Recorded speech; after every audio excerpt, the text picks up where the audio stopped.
Sabi ng marami, to see is to believe. But in real spirituality, to believe is to see.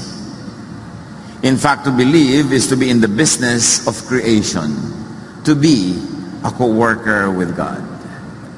Believe in order to recreate, to create something out of what is already created, to shape your world.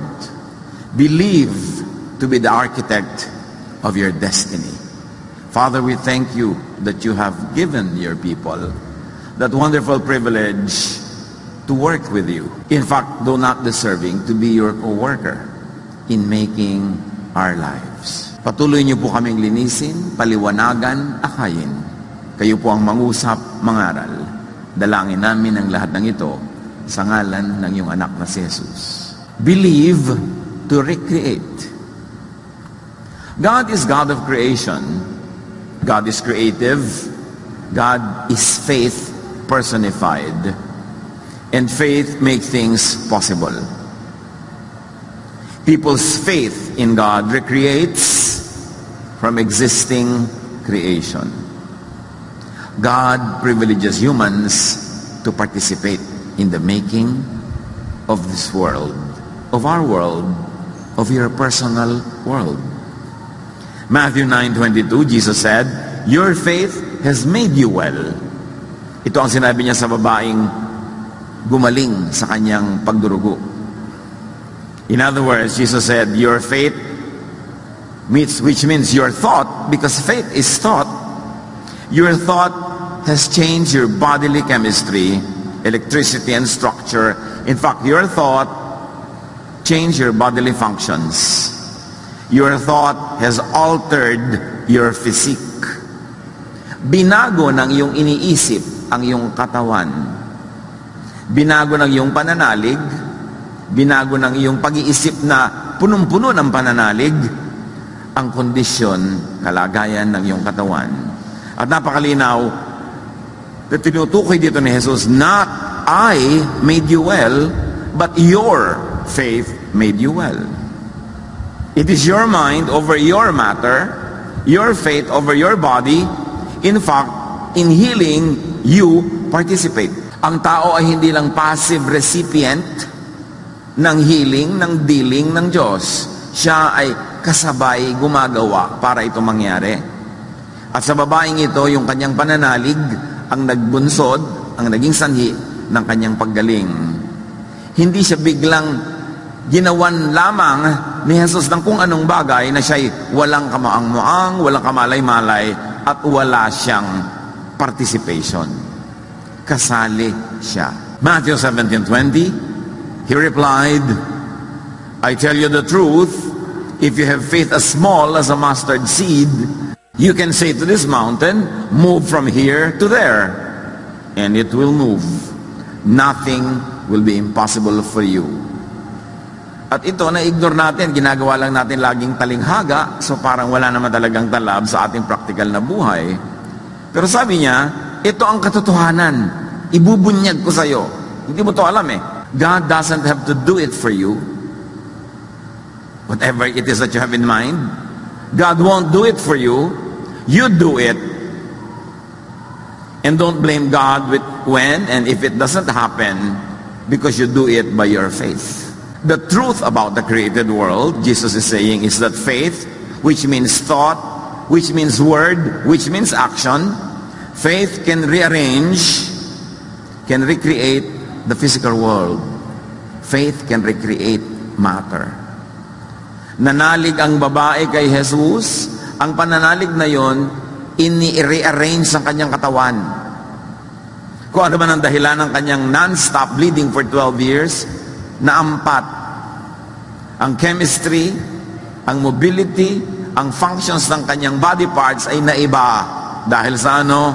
Dahil sa kanyang pananalig, dahil sa kanyang iniisip. Ang iniisip mo ay makakapag-arrange and rearrange ng iyong katawan. Yun lang ang mensahe dito, ang simple-simple. Meron kang participation. Your faith, sabi ni Jesus, made you well. Not only me, but you participated by believing and then by doing something.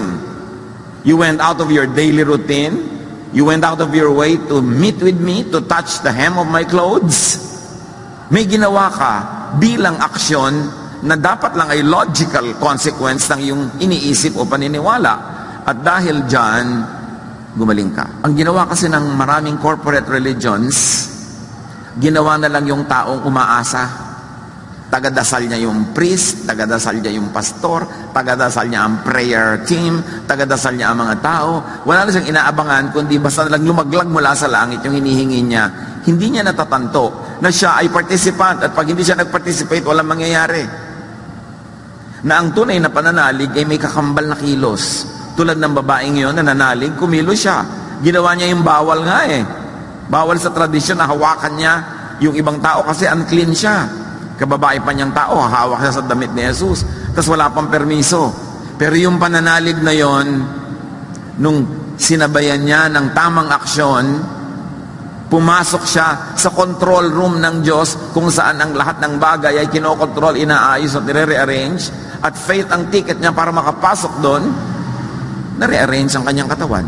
Naging sanay na lang kasi tayong may taga-dasal, may taga-ganito, na wala tuloy yung ating understanding and practice of personal healing through faith. Luke 1:37, nothing is impossible for God.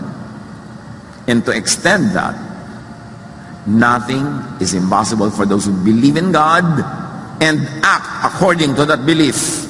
It's not enough that you believe, you have to act according to that belief, which the woman did. How and why can humans participate in the recreation of the world? Because even science tells us that every atom in creation is pulsating. Tumitibok-tibok, lumalaki, lumiliit, nagko-contract, nag-expand ang atom. Which really means that every atom, which is the very foundation of the material world, is in a dynamic state. Hindi siya permanent, hindi siya solid, siya ay pwedeng ma-rearrange. And matter, the material world, is malleable. It can be recreated, reshaped, reformed, reformated by faith, by thought. Mind over matter. Na pag nananalig ka, ang iniisip mo can lift mountains, can make trees blossom or wither, can make you well or make you sick. Marami sa mga tao may sakit kasi maling mag-isip. Yung iniisip nila ang lumilikha ng kanilang sakit, o yung iniisip nila at pag-iisip nila ang nagpapalala ng kanilang sakit. Samantala kung mag-iisip sila ng nakakapagpagaling na pag-iisip, gagaling sila.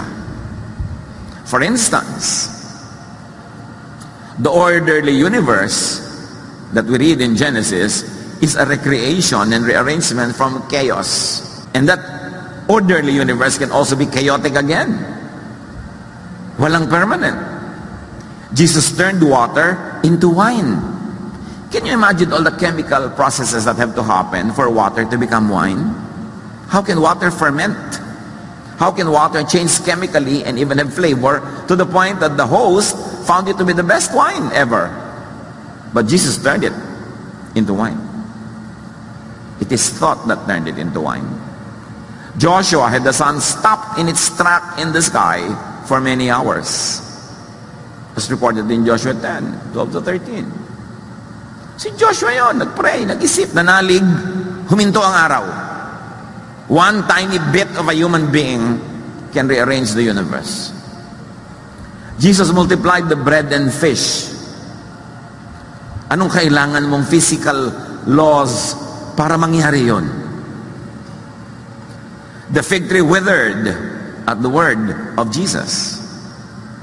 The storm stilled at Jesus' command. And we can go on and on and on. All possibilities, combinations and recombinations exist in creation. There is nothing new.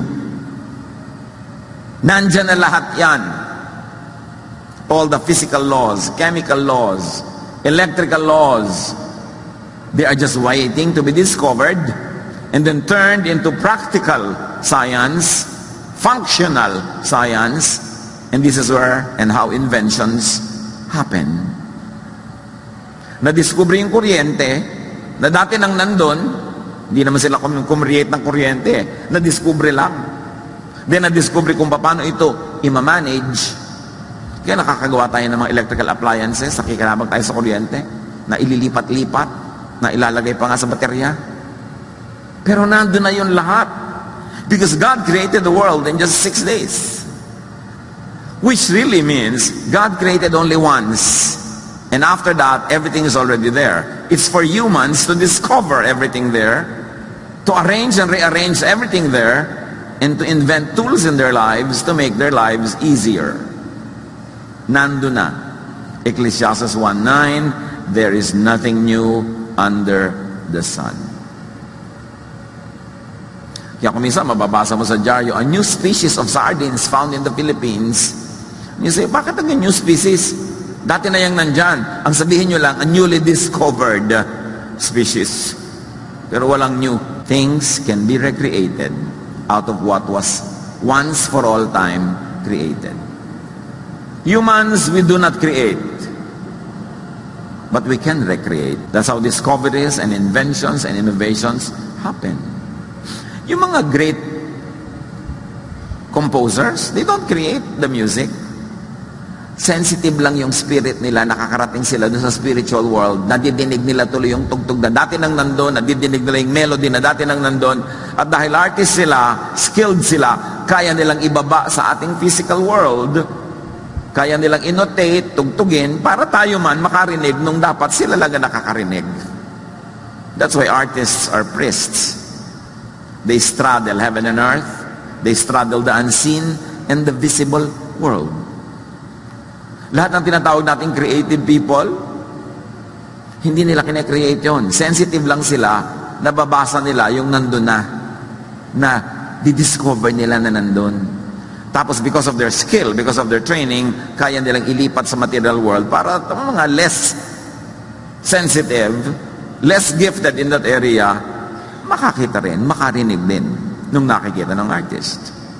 We can recreate because nothing is in permanent state. Walang permanent.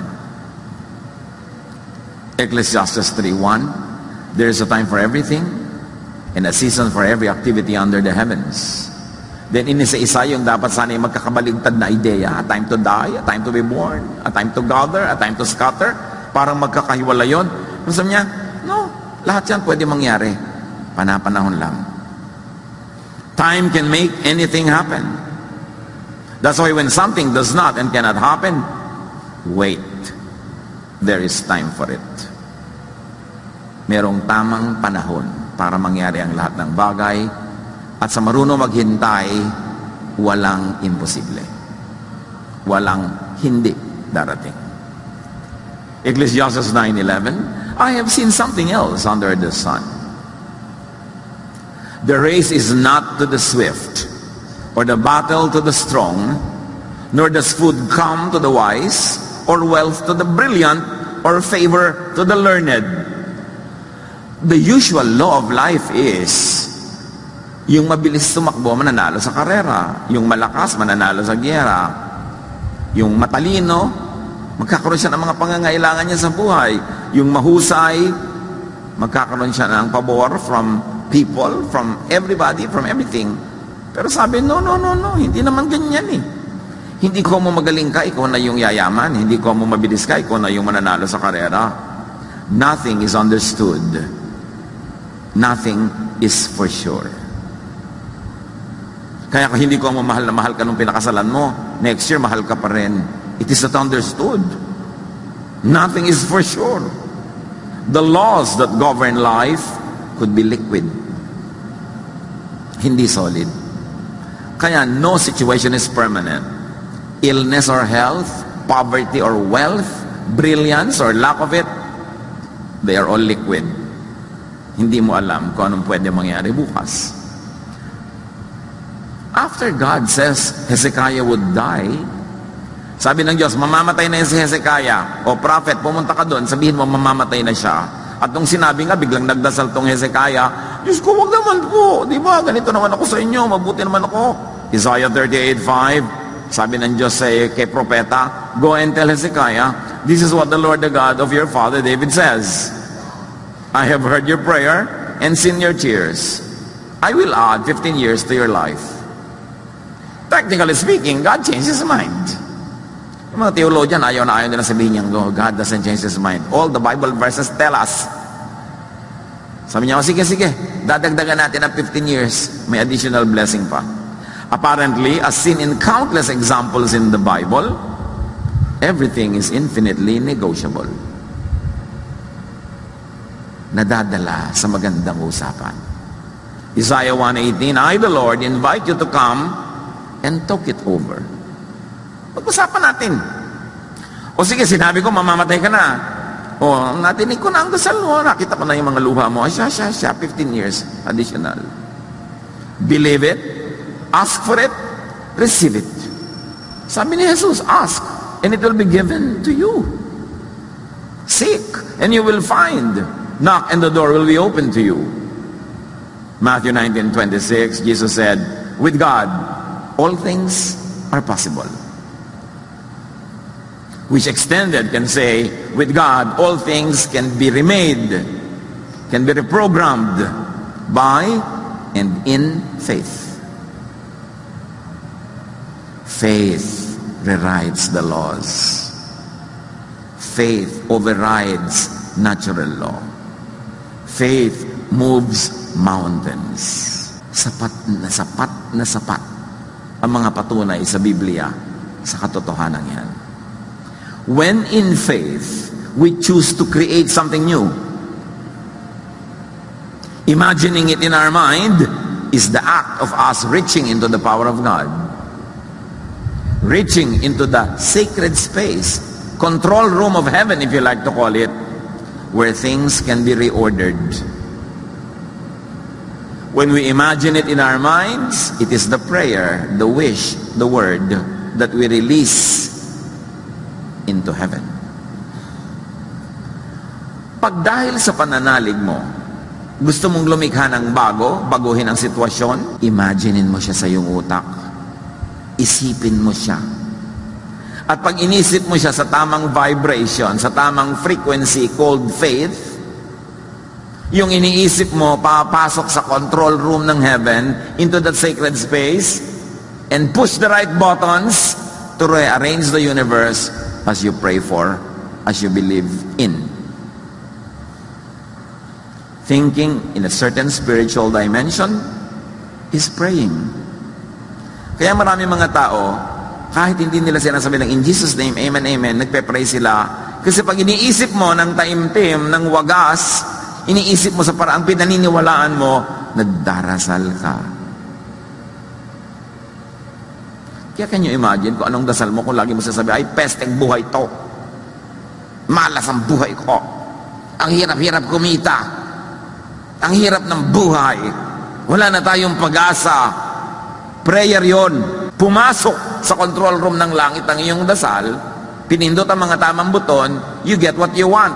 Talagang mawawala ka ng pag-asa, mapepeste ang buhay mo, dahil yun ang sinasabi mo, dahil yun ang pinaniniwalaan mo.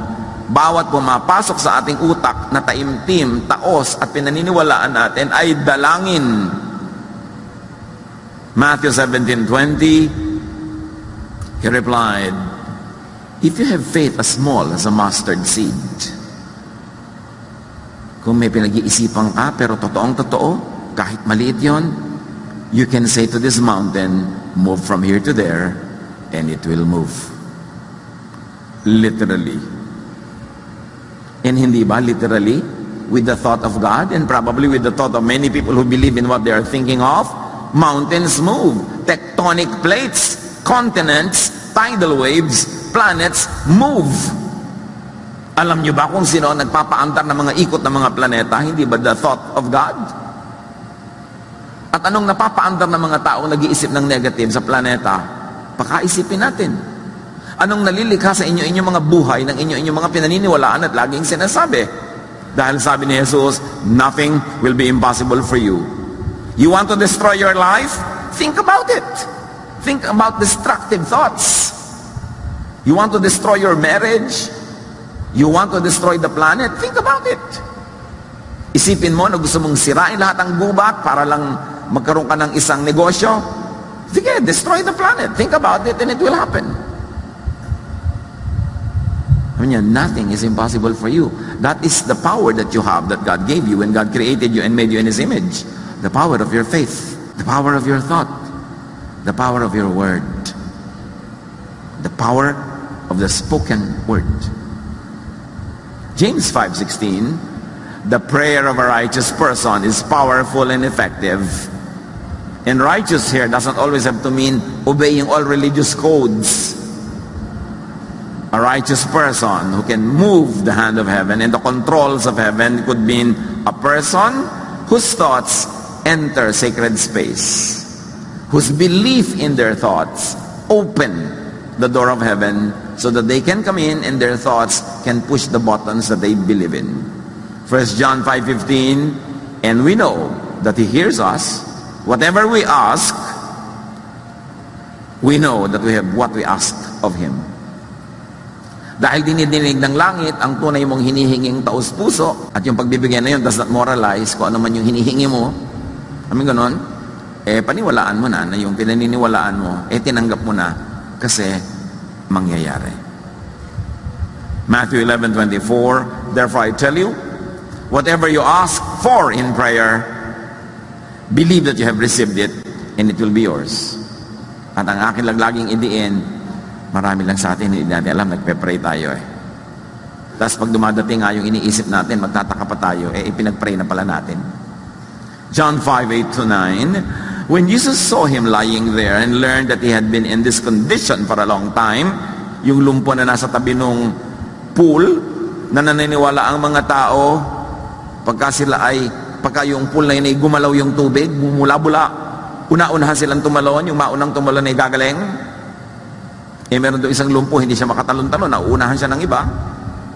He asked him, do you want to get well? Tingnan niyo ang tanong ni Jesus, ha? Do you want to get well? Which really means, do you think of and believe in getting well? Getting well ba ang laman ng iyong utak? Kasi kung yun ang laman ng iyong utak at naimtim ang pag-iisip mo, dapat matagal ka nang gumaling. Sagot ng lalaki, sir. The invalid replied, I have no one to help me into the pool when the water is stirred. While I am trying to get in, someone else goes down ahead of me. Ang tanong ni Jesus, gusto mo bang gumaling? Ang sagot niya, gusto ko pong mauna na lumusong sa tubig. Magkaiba, no? Lihis. The man knew and pictured what he wanted. What he really wanted was not healing itself, but a helper. Wala po kasing tumutulong sa akin, bumubuhat sa akin para mauna akong lumubog sa tubig kasi mauuna lang ang gagaling. Maghihintay na uli ang lahat na gumulo uli yung tubig at pag gumulo, una-unahan na naman.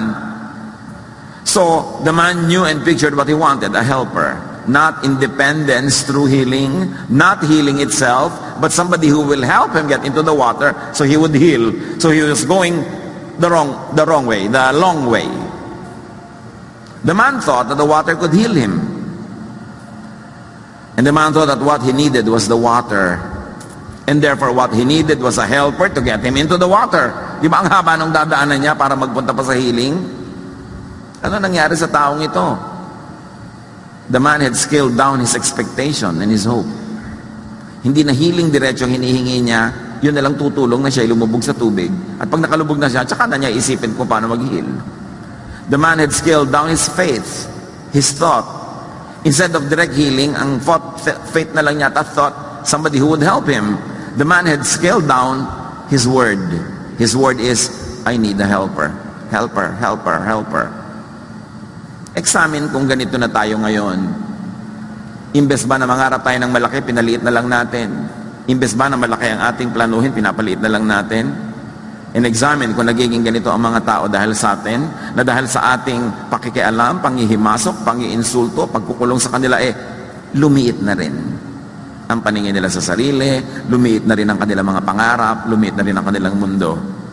Kasi itong lalaking ito, marahil sa tagal at haba ng mga kabiguan, nag-adjust, pinaliit ng expectation. Ang hinihingi na lang niya, somebody na tutulong sa kanyang lumusong sa tubig. Hindi na yung gumaling na lang siya biglaan.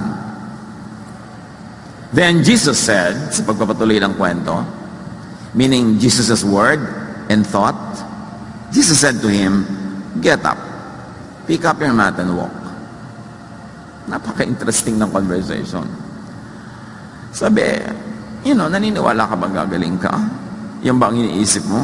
Ang kailangan ko po yung magbubuhat sa akin para ilubog ako sa tubig. Sabi niya, bumangon ka dyan, tumayo ka. His prayer and wish, his thought plus word was granted. A helper was sent to him, Jesus. But note, Jesus put the man on the express lane to healing. Hindi na niya pinadaan sa tubig, hindi na niya binuhat, pinagaling na lang niya agad. Kasi yun naman talaga ang kailangan ng tao, gumaling. Hindi niya kailangan ng tagabuhat. Hindi niya kailangan ng caregiver. Ang kailangan niya, healing and health. Pero ang hinihingi niya, caregiver, ba't hindi niya hingin? Gumaling siya. Bumaba ang expectation niya. Bumaba ang pananalig. Jesus did not help him by lifting his disabled body into the water. Instead, Jesus healed him directly, bypassing the water. After all, Jesus is the living water. Ba't pa niya kakailanganin yung tubig sa bukal kung eto na yung living water? And we can do a Jesus this way. We can help people get into the express lane, into their dreams. May kilala kang sobrang maralita, walang kapera-pera, gusto mag-aral. So namamasukan sa'yo para kung ano na lang gawin niya, makapag-ipon-ipon, makapag-aral. Kaya mo na mapag-aralin, ini-enroll mo na, pinag-aral mo hanggang makatapos. Do a Jesus. Put people on the express lane. Para bumilis. At sabi ni Jesus, if you believe in me, you will do the works I do. In fact, greater than the things I have done, you will do. Because I'm going to the Father. I'm going to ask the Father to empower you. I'm going to empower you. You can do great things. Imbes maging tool ka na ang pangarap ng isang tao ay mabigo, lumiit, maging tool ka ng langit na ito'y lumaki. At kung maaari pang ma-express lane, i-express lane mo, do a Jesus. It is important. Bakit mo ba gustong mamasukan sa factory ko, iho? Ang tataas ng grade mo sa school, titigil ka mag-aral. Kasi po gusto ko pong makapag-aral. So papasok ka sa factory ko, mag-iipon ka ng 6, 5 taon, 8 taon para ka mag-aaral. May extra money naman ako dito. Eto, mag-enroll ka na, diretso na nang makatapos ka na. Do a Jesus. Put people on the express lane. And you can multiply the application many times over, depending on what your surrounding is. And to go back to the story, at once the man was cured. And he picked up his mat and walked. Ang ganda ng poetry Ang inaantay niya, taong bibit-bit sa kanya para sa ilublob sa tubig. Ang naging ending, siya ay tumayo at binit-bit niya yung higaan niya. Empowerment. Think of, imagine heaven. To have heaven, to be in heaven. Sinasabi yan ng John 14:1-4. Think of joy. To have joy, to be joyful. John 16. Think of doing the impossible to make it possible. Dapat wala sa bokabularyo ng nananalig kay Jesus yung word na impossible. Matthew 14:28-29. Nung si Jesus ay naglalakad sa tubig, may bagyo, at sila Pedro ay nasa bangka, at sinabi ni Pedro sa kanya, Lord, papuntahin niyo naman po ako dyan sa tubig. Paglakarin niyo ako sa tubig, makalapit ako sa inyo. Lord, if it's you, tell me to come to you in the water. What is the faith there? I believe. I think of being able to walk on the water. Come, he said. Remember, sabi ni Jesus, ask and it will be given you. Come. Then Peter got down out of the boat, walked on the water, and came toward Jesus. You see? Inisip, which means dinasal. Either dinasal mo in your mind or with your mouth or both. Ibinigay, nangyari. Paano nyo ipapaliwanag ang isang solid object like the body of Peter being able to float on water? What kind of the rules of physics and buoyancy must you circumvent for that to happen? Pero nangyari. Nanalig, nangyari. Kaya lang, nabaligtad yung kanyang pananalig. Nakita niya yung hangin, yung mga talsik ng tubig, takot ang pumasok uli sa utak niya, natakot siyang lumubog, di lumubog siya. Ba't siya lumubog? Inisip niyang lulubog siya. Bakit siya lumutang? Inisip niya kaninang lulutang siya. Binaligtad ni Peter yung thought niya of faith kanina into a thought of fear. First, what Peter believed in happened. Then what Peter feared also happened. As you think, it happens. Mark 5:36, Jesus told him, don't be afraid. Just believe. Ang simpleng sentence to, ha? Pero kung ating hihimayin, don't be afraid, because what you think of, what you are afraid of, will happen. So believe in the good, in what is desirable and beautiful, and because you believe in it, it is the one that will happen. So you see, you are the architect of your life. Your life is like that now because you think that way. You are not a victim. You are an architect of your life. Most of the time, you only don't realize it and depend on others to make your life for you. As you think, you move the controls of heaven and make it happen. Ang konti-konti na ng ganyang super phenomena na nangyayari sa buhay ng mananampalataya because we have reduced our spirituality into a philosophy, into a set of religious rules and do's and don'ts. Wala na tuloy nakikita tayo mga kamanghamanghang bagay kasi niliitan na rin natin ang ating mga pinagdarasal dahil sa lumiliit natin pananalig. Ayaw na natin ipagdasal yung parang imposible kasi baka hindi rin naman mangyari. Prayer is thought. Prayer is a form of imagination. When we pray in faith, we are reaching into the power of God. We enter a dimension, a frequency that is an express lane to the control room of heaven. We reach into the realm of power and the realm of possibility. We get out of the prison of impossibility. We go to the realm of possibility where all things and all matter are bendable, changeable. Faith over the material world. Mind over matter. Like Jesus, people who think deep enough, believe enough, pray in faith, can recreate matter, can reorder nature. Hindi yan magic, ha? Hindi yan kung ano-anong hocus-pocus. Nakaset sa Bible yung law na yan. Kaya sabi ni Jesus sa Mark 9:23, if you can, if I can, everything is possible for him who believes. Kasi may nagsabi sa kanya, mapapagaling niyo po kami, if you can. Sabi niya, if I can, I'm not the point. I can always. I always can. But do you believe? Because if you believe, it is possible for you. Everything is possible for him who believes. Nakita niyo yung mga lumaki sila sa mga napakadukhang environment, pero naniwala silang kaya nilang hanguin ang sarili nila doon, kaya nilang ibangon ang kanilang mga sarili, kahit pinupull down sila ng kanilang mga kamag-anak at mga kaibigan, nangyayari yung pinaniniwalaan nila.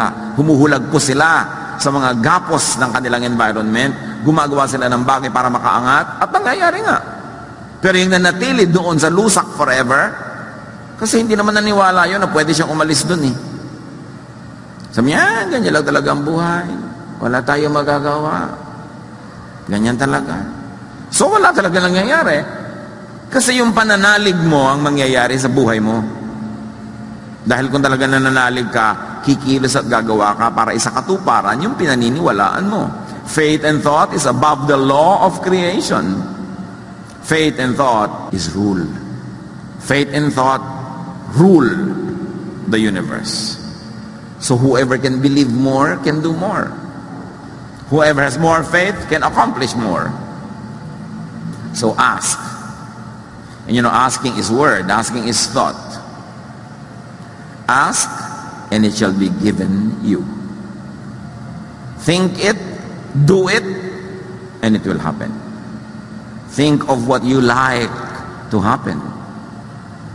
Imagine what you like to happen.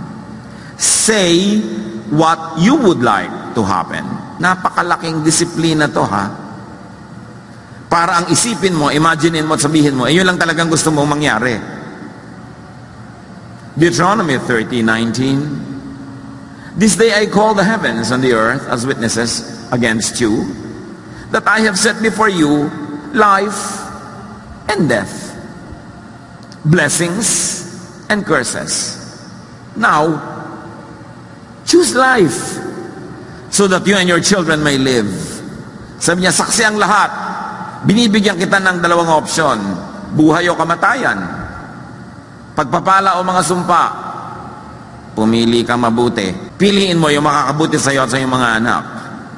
Napipili ang kapalaran. You choose. Your choice and your thought matter. Ang iniisip mo mahalaga sa heaven yan. Ang iniisip mo ang nagbubukas o nagsasara ng pinto. Proverbs 4:23, above all else, guard your heart, for everything you do flows from it. Of course, the heart means guard your mind, guard your thought, which really means guard your prayer. Watch your thoughts and your words, because everything that will happen in your life will flow from it. You are the architect of your destiny, whether or not you are conscious. Matthew 12:36, everyone will have to give account for every careless word that they have spoken. Applied, every word that you say and every thought from which it comes is your reward or your punishment, because that thought will become you. That thought will become prayer. It will get answered. It will become your life. So mananagot ka sa bawat salita, which means sa bawat iniisip, which means sa bawat pinaniniwalaan mo. Kasi yun ang bubuo, lilikha, magbibigay ng hugis, kulay, tunog sa iyong buhay. Think, believe, and pray big. Pray for more than just a helper. Pray for more than just the spring water. Hindi katulad noong lumpo. But pray for a direct, quick, immediate Jesus word and touch. Because Jesus likes to put you in the express lane. Ang iksi-iksi ng buhay, naubos sa kahihintay mo dahil lang you don't claim your destiny. Pray for healing, not just for a caregiver or a helper. Although it is not bad to pray for a caregiver or a helper, but why don't you pray for healing instead? Pray for the end result, not just for the tools. Halimbawa, pwede mag-time travel, gusto mo magpunta sa Baguio. Why don't you pray, Lord, punta na po ako sa Baguio, now na. Ay, nandun ka na, kasi Lord, bigyan niyo po ako ng sasakyan. Ay, sira po, bigyan niyo po ako mekaniko. Ay, wala akong pambayad sa mekaniko, bigyan niyo po akong pambayad. Ang dami mong hiningi, ang ending lang pala, gusto mo lang magpunta ng Baguio. Pati mo lang diretsohin. Prayer is thought, and it's logical action.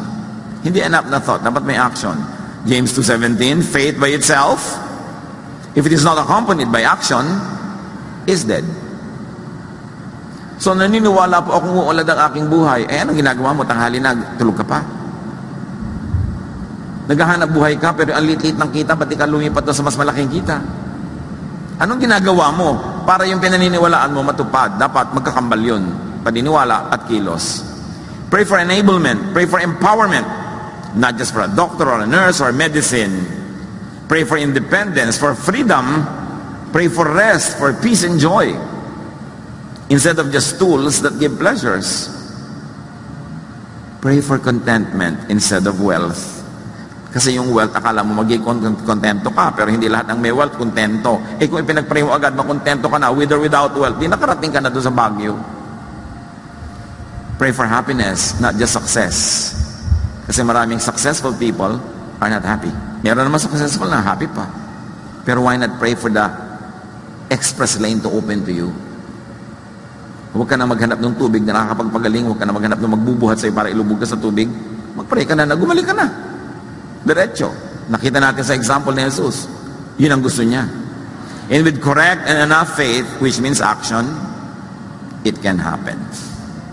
Matthew 17:18-21. Jesus rebuked the demon, and it came out of the boy, and he was healed at that moment. Then the disciples came to Jesus in private and asked, "Why couldn't we drive it out?" He replied, "Because you have so little faith." Sabi kayo ng sabi, "Get out of him, in Jesus' name, in Jesus' name, in Jesus' name." Pero ba't di tumatalab? Because you are not really praying for it. You are not really thinking of it. You are not really imagining it in your mind. You are not really thinking and believing that you can do it. Kaya kahit anong sabi ng sabi mong umalis ka dyan, masamang espiritu, hindi nagaganap. Bibig mo lang, pero wala sa iyong puso. Truly I tell you, sabi ni Jesus, if you have faith as small as a mustard seed, you can say to this mountain, move from here to there, and it will move. Nothing will be impossible for you.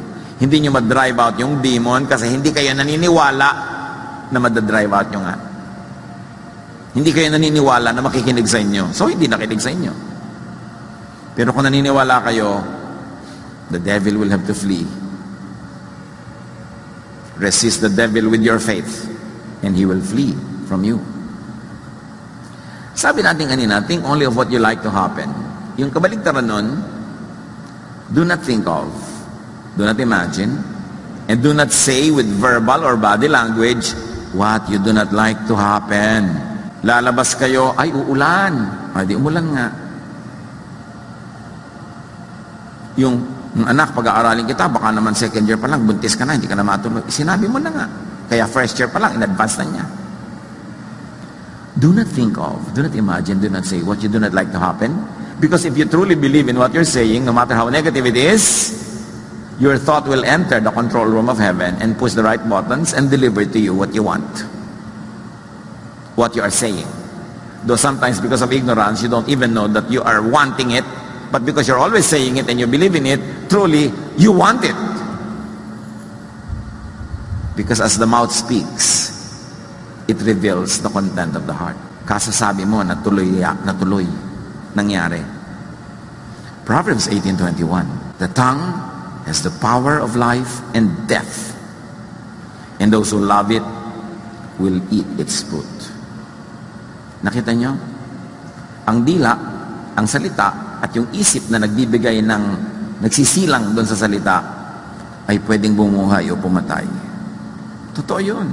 Literally, may isang taong hirap na hirap ang loob, may sinabi ka, biglang nabuhayan ng loob, o may sinabi ka, nagpakamatay tuloy. Because your tongue is the power of life and death. Napakalaking pananagutan sa Diyos kung paano natin ginagamit ang ating dila. But to apply it to our lesson today, do not verbalize what you fear. Do not verbalize what you do not like to happen. Because verbalizing it could put you on the express lane to the sacred space to deliver to you what you are saying. Instead of verbalize, think of its positive reverse. Kaya ang sabi, so do not worry. Because when you worry about something, you are praying for it to happen. Matthew 6:25 and 34. Do not worry. What you worry about, which means what you think of, becomes your prayer, and it could materialize. Huwag yung pamugarin sa loob ng inyong isip ang mga dyablo, ang mga takot, ang mga kadiliman. Kasi pag na-deceive ka, kaiisip mo, pinag-pray mo na pala. Think of what is nice. Think of what you like to be and to happen. Nag-aalala ka tungkol sa iyong loved one, ang isipin mo yung mabuti, hindi yung nakakatakot. Takot ka ng takot tungkol sa asawa mong marino na nasa dagat. Hindi mo alam yung prayer mo pala, humihingi ka na ng bagyo.